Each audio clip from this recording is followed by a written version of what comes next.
This test car number 2, as you can see, indeed, it really did accomplish 90 miles per gallon. And this is essentially the equipment used to accomplish that, which is your acetone, a glass bottle of known size, which is, this one is 3 ounces, to add to the fuel, and also a ratchet, 3/8 drive, an extension, 3/8, and a timing adjuster.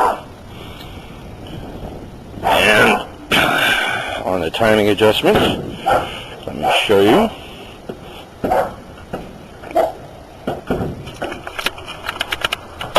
It's kind of hard to operate a camera and do this by yourself. Anyway, this would be the distributor right here. Your timing adjuster is down in there.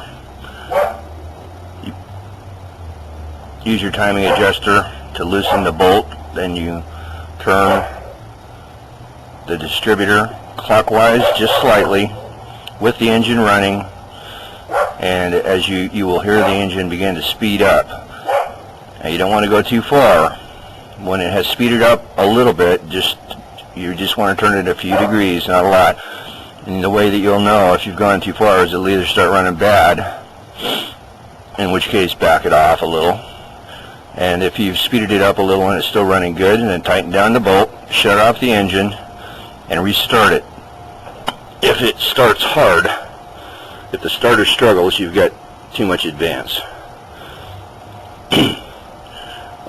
If it starts easy, you're okay, and you've gained horsepower and also miles per gallon just by that simple adjustment. Now I'm going to show some still photos of the electronic fuel ignition, electronic fuel injection apparatus, and do a little explaining on that, which is underneath here. I'll try to do this. I'm holding the hood up with my head. Oh, that hurts my head. Where's my assistant anyway? My assistant didn't show up for work. Ouch. Anyway, down in there is your, this is a 1985, and I've got some still pictures which I'll do some diagrams on, some writing on.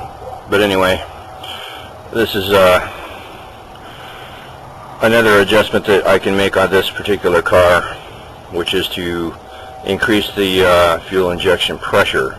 Now there's different ways to do that on different kinds of cars, and I'll discuss that. Like so, and like so, if you can get it on there. And then this is what you end up with, which you use on the distributor bolt to loosen and tighten. So you need to come up with these 3 parts, these 3 tools. As to the evaporative effect of acetone, it's quite astounding. This little quantity of acetone evaporates, well, it's not evaporating out of the bottle very fast, but actually you just can't see how much it's evaporating. But once it gets into the air, it's pretty amazing.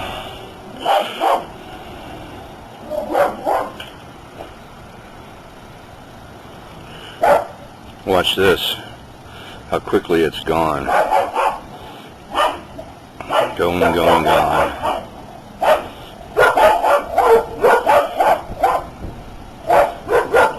Way faster than gasoline or alcohol. That's what, 10-15 seconds and it's totally gone. Gonna dump some on my own hand.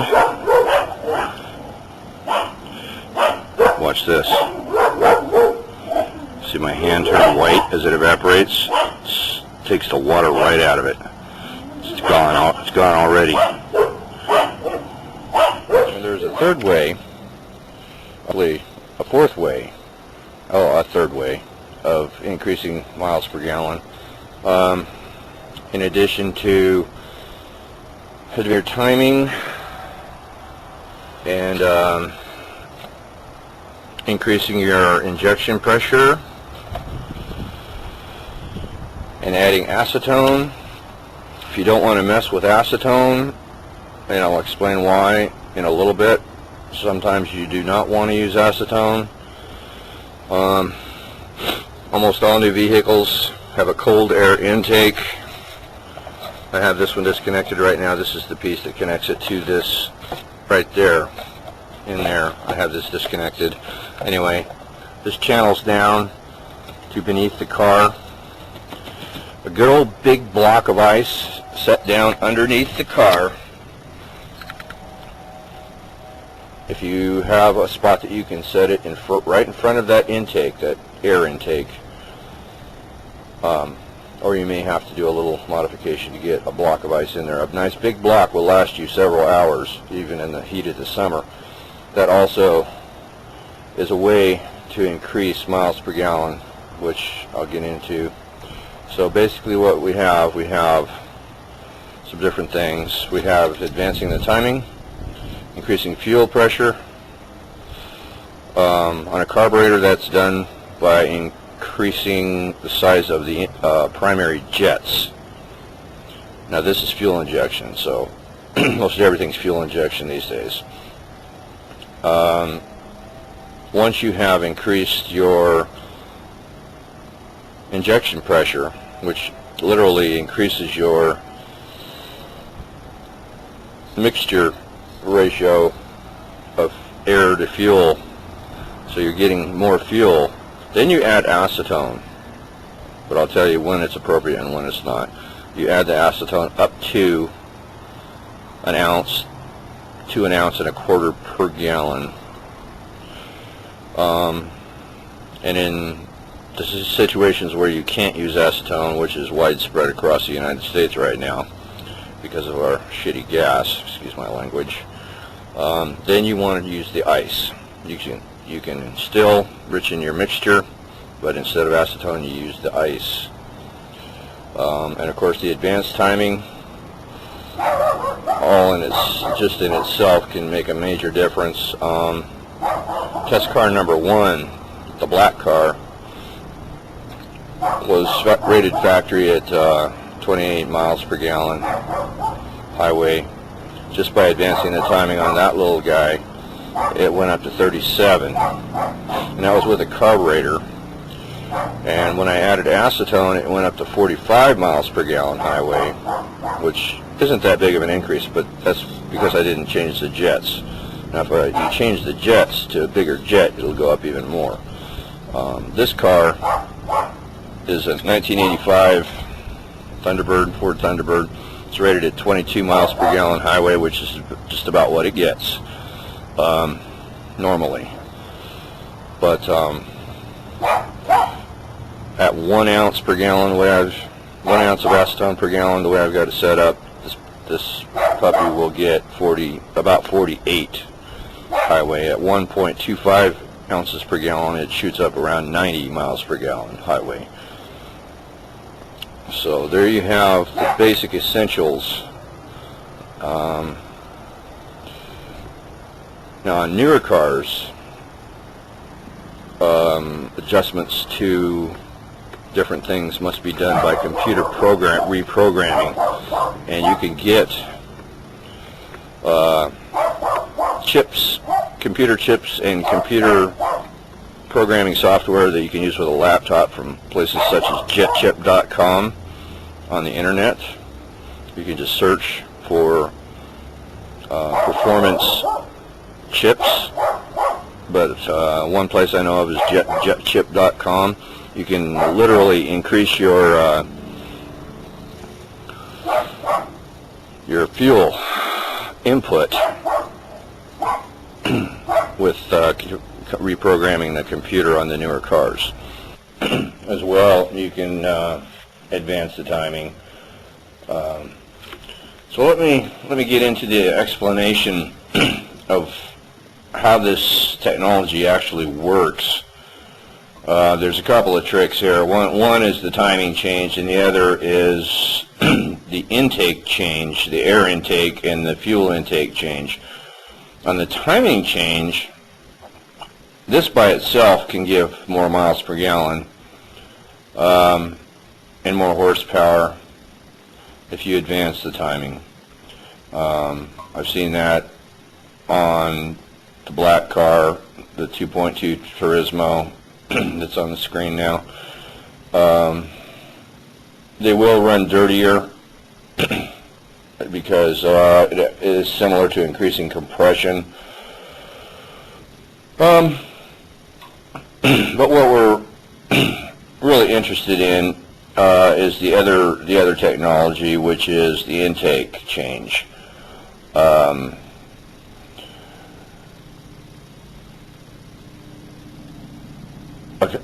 In 2008, the United States began switching in the summer to what is known as E10, which is 10% ethanol blended gasoline. The majority of all stations in the United States have E10, have 10% ethanol, which is actually denatured, so it's poisonous. It's not actually drinkable ethanol in the gasoline. Some other countries still have pure gas. The United States, it's very rare. You can search online to find stations near you with pure gas. Many places around the country do still have it. I know that Phillips 66 currently, as of the 19th of January 2011, most of the Phillips 66 stations around the country do have pure gas. You can ask your local station. And there's others besides. Now, if you can find pure gasoline, you can use the acetone. If you cannot find pure gasoline and it has ethanol in it, do not use the acetone. Experiments that I've done have shown that acetone will reduce your miles per gallon in your performance if you mix it with ethanol blended gasoline. Now, we're going to take this one at a time. First, we're going to talk about gasoline without ethanol, and then we'll talk about it with ethanol. So if, supposing you can find a Phillips 66 or another station that has pure gasoline, then what you can do is you can, go in on a car such as the T-Bird that I show here, and you can increase your timing, and you can increase your fuel injection pressure, which is done on this particular car by turning with an Allen wrench counterclockwise in the hole shown. Other cars don't have this adjustment. A lot of cars, most cars, do not have this adjustment right up on top of the engine. And so what you can do is you can you go online and you can order an adjustable fuel pressure regulator, injection pressure regulator, or if you have a newer car, which most likely you do, you can go to, like I said, jetship.com or one of these type places on the internet, and you can get computer software to use with a laptop to increase both your timing, advance your timing, and your fuel pressure injection. Then, once you've done that, then you can add acetone, because what you've done is you've made your car run too rich. Now you've increased the amount of gasoline that's going into each stroke. So you're running too rich, you're going to run dirty, and you're going to burn more gas. But if you add acetone to the gas tank in an amount of 1 ounce per gallon to 1.25 ounces per gallon, what this does is, at the higher RPMs especially, it causes a condensation of the air in the intake. So you're increasing the air intake to match your increased fuel intake by your adjustments. And so you end up back at that correct stowage level of fuel to air mixture again, but you have a more compressed mixture, more gas and more fuel into each stroke, which means you can let off the gas pedal. It sounds kind of backwards, but the bottom line is you can get off the gas pedal because you've increased your horsepower per amount of gas used. Another trick that you may want to try is disconnecting your O2 sensors instead of trying to mess around with fuel pressure, your injection pressure. You can disconnect your O2 sensors, and this will cause the computer to reset to medium rich default. In other words, it will richen the input of the fuel. At that point, then you add the acetone and see what you've got. If that doesn't work, I'll come back up and forget it. But that has worked on several vehicles that I've seen.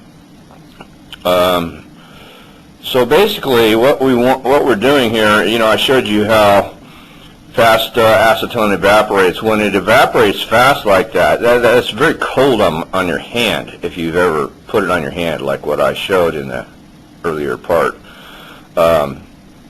It causes a cooling of the air, which causes condensation. In other words, the air compacts. So you're getting more air into your engine per stroke with the acetone. And this works great with pure gasoline without ethanol.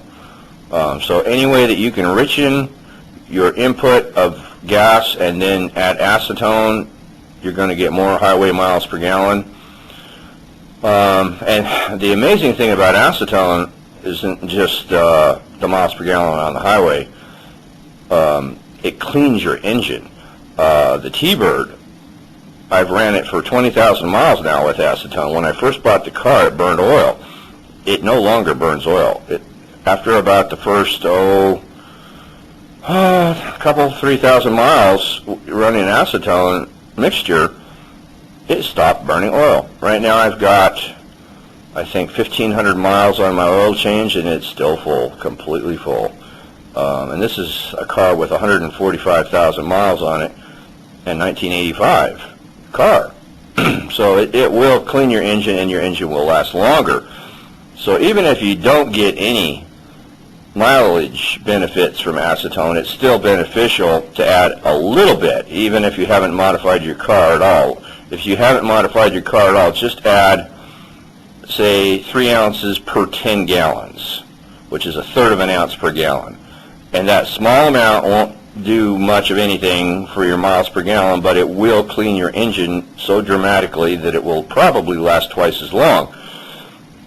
And this is one of the reasons that this technology is, the oil companies and the car companies don't want it known, because there's two things that can happen here. One is more miles per gallon, and the other is this extended car engine life. Okay, now we'll get to ethanol blended gas.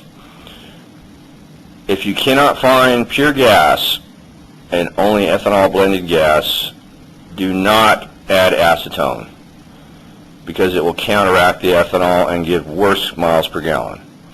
This has been proven in testing. If you do use ethanol blended gas, typically it's 10% alcohol, but you can get it as much as 85%, which is called E85. In any case, you can still use the you can still advance your timing, either by computer programming or directly if it's an older car, like on my old junker. And you can advance your timing, and you can increase fuel pressure. But instead of the acetone, you do as I showed, and you put a block of ice in front of your intake. Now this acts as the same way that the acetone does, but it doesn't interact with the ethanol. And the ice, as the air goes over the ice and into the intake, it's sucking air. The intake is sucking air past that ice. You want to put it right in front of it, but don't block it literally. Just put it really close to that intake, your air intake, and it will condense the air intake that's coming in, just like the acetone does. With advanced timing, increased injection pressure on the T-bird, and running regular unleaded E10 ethanol blended gas with no acetone, the T-bird got 57 miles per gallon, and that's a V8. And factory is 22 miles per gallon, so you can still get something out of the ethanol blended gas substantially.